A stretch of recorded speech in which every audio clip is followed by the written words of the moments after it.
Hi everyone, it's Rienzo here, and I wanted to have a conversation just about something that's very close to my heart. I've been seeing a lot of posts on social media in the past week speaking about mental health and suicide awareness, and how important it is to reach out and to make an effort to connect with people and to make an effort to communicate and be available and let people know that they're not alone, because life can get tough, and sometimes we forget that we're not alone, and sometimes when life is tough things become quite consuming, all consuming.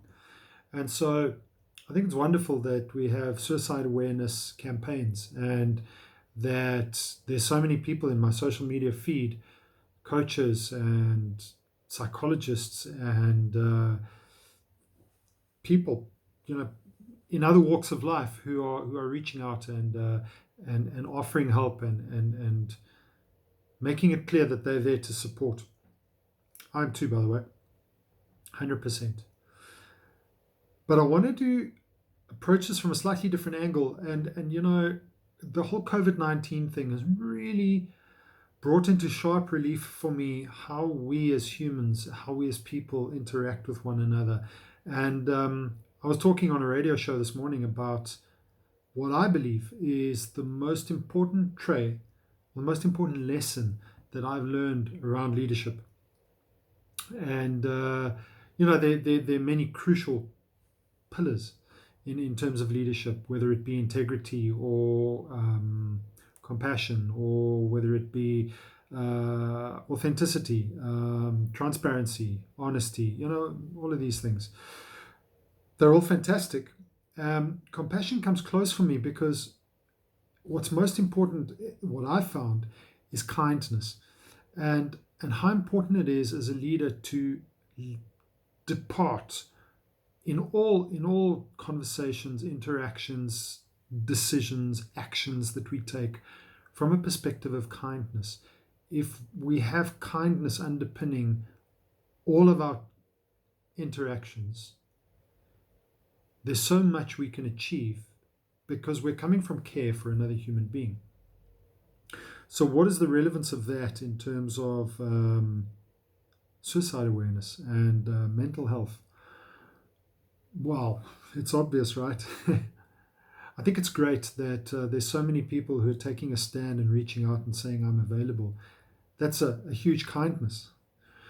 But I'd like to challenge you, all of us, to embrace kindness on a different level, on a higher level.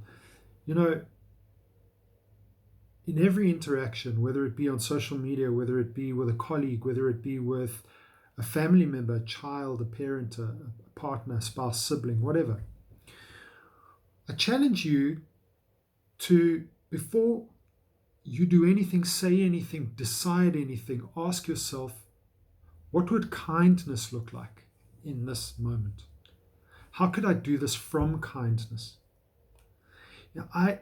I'm watching so much of the discourse on social media and how people interact with one another and how polarized we have become, especially under these COVID circumstances. And my challenge is, dial in your kindness. You know, what does it cost you to stop being right just for 5 minutes and instead be kind in the way you interact with another person? We're becoming so right about the way we do things, and we've become so unkind as a society that it doesn't surprise me that suicide is where it is, that people are hiding from life, from the world, because they can't take it, and why mental health is so poor. Because at work, we're not kind to one another. In traffic, we're not kind to one another. In social media, we're not kind to one another.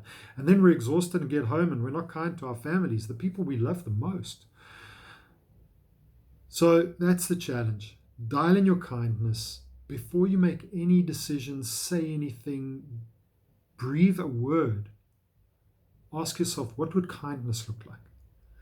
And my challenge to you is to bring kindness into the world, empathy, compassion, consideration, humanity, benevolence, care, and see what that does. Stay available for mental health support, but what if we nip it in the bud and we start turning the tide against people who feel so isolated and desolate because there's more kindness in the world? That's what I wanted to share with you. And I really love to hear from you. Talk to me about your experience of kindness. How do you make it happen? Where do you struggle? Where would you like to see more of it? Let's talk about this. I'd love to hear. Have a great week.